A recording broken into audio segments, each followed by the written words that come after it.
संत सदगुरु कबीर साहब की बानी है। साहेब मेरो बानिया बैठे करत व्यापार, बिन डंडी बिन पालरा, तौलत जग संसार। ईश्वर मालिक सभी का पल पल का खबर है उनके पास में।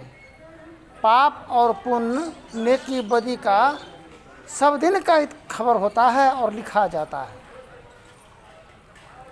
एक समय आने पर उसको स्वयं ही भोग अपने कर्मों का भुक्तभोगी बनना पड़ता है। कल के प्रसंग में सुने थे, जिंदा को दफनाने के लिए पुरुष जाते हैं, मुर्दा को, मैयत को, और जिंदा को दफनाने के लिए स्त्री जाती है। कैसे जाती है? प्रमाण इन प्रत्यक्ष, प्रत्यक्ष ही प्रमाण है। राजा शांतनु को गंगा महारानी से जब प्रेम संबंध हुआ, विवाह किए, तो गंगा महारानी शर्त रखी राजा शांतनु से, देखो शांतनु, हम तो स्वर्ग की नारी हैं, तुम मृत्यु भुवन के पुरुष हो, तुम हमसे प्रेम चाहते हो तो मेरा एक शर्त है, मेरे सिकम से जो भी औलाद बच्चा का, शिशु का जन्म होगा, उसे गंगा में ही दहा देना पड़ेगा, भसा देना पड़ेगा। शर्त मंजूर है तो हम तुम्हारा प्रेम संबंध को स्वीकार करते हैं। कबूल, शर्त मंजूर हुआ। उसके ही उपरांत जितने संतान होते थे सभी को गंगा में, धारा में प्रवाहित किया जाता था। अंत में एक भीष्म पितामह को रख लिया, बोला ये कैसा नीति, कैसा गति का नियम है, ईश्वर का विधान प्रावधान है, जो अपना ही जन्म दिया हुआ पुत्र को गंगा में भसाना पड़ रहा है।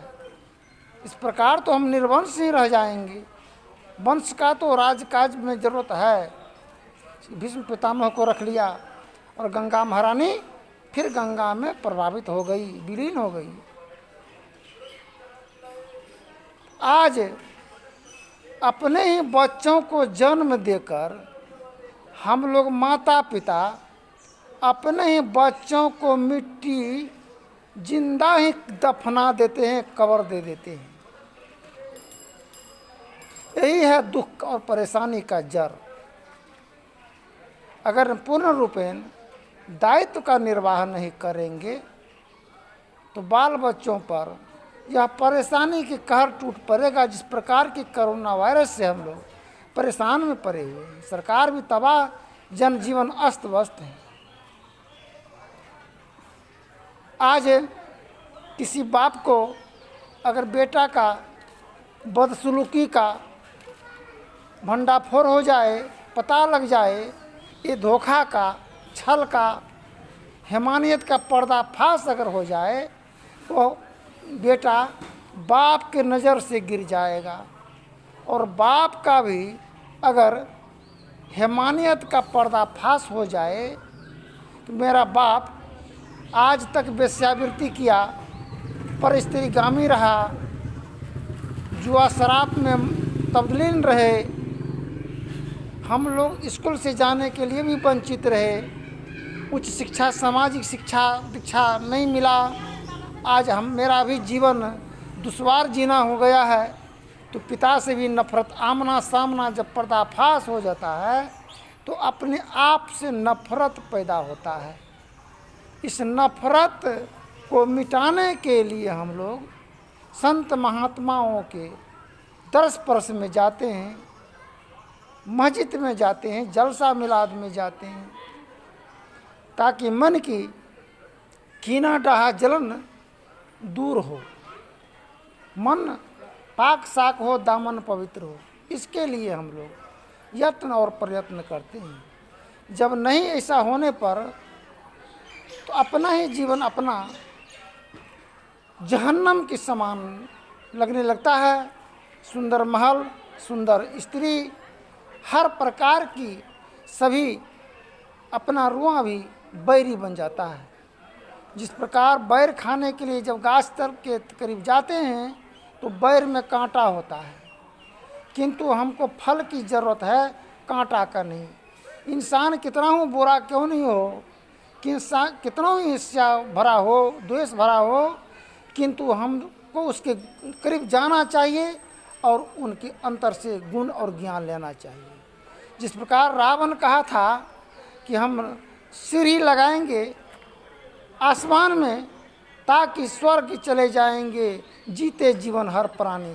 चाह तो रावण का बहुत अच्छा था, किंतु जानकारी न होने के कारण सीढ़ी लगाना चाहा आसमान में जमी से स्वर्ग को जाने के लिए। यह बात को भूल गया कि जन्नत और जहन्नम का सीढ़ी ये तो जिगर है, ये फिगर है, जीवन है। हम पैर के तले से हम इंसानियत का, ईमान का और मोहब्बत का सीढ़ी अगर सर मस्तिष्क तक अगर लगा देते हैं तो यहाँ से लेकर के ऊपर सीधे स्वर्ग जाने की रास्ता हमको मिल जाएगा और जीते ही जीवन हम लोग स्वर्ग में चले जाएंगे। सारे संशय विषय का नाश हो जाएगा। 7 स्वर्ग अपवर सुख, तुला तुले नहीं अंग, एक पल का साधु के सत्संग। 7 स्वर्ग के समान साधु के सत्संग का पल भर का उसमें शक्ति समाया हुआ है। जो स्वर्ग से मोक्ष चाहते हैं, मुक्ति चाहते हैं, मोक्ष मुक्ति मिलेगा तो जुक्ति से मिलेगा और भक्ति से शक्ति मिलेगा। आज हम लोग इसको न जानने के ही कारण हम लोग परेशानी में पड़े हैं। जुक्ति क्या है कि टोटा बिखरा परिजनों से आपस में मिल मिलान करना, उनके नज़दीक जाना, अपने मन का दोष अवगुण को अपने आप में निहारना। गुरु महाराज की वाणी है, निज तन में खोज सज्जन बाहर न खोजना, निज तन में खोज सज्जन बाहर न खोजना, अपने ही घट में हरि अपने में खोजना।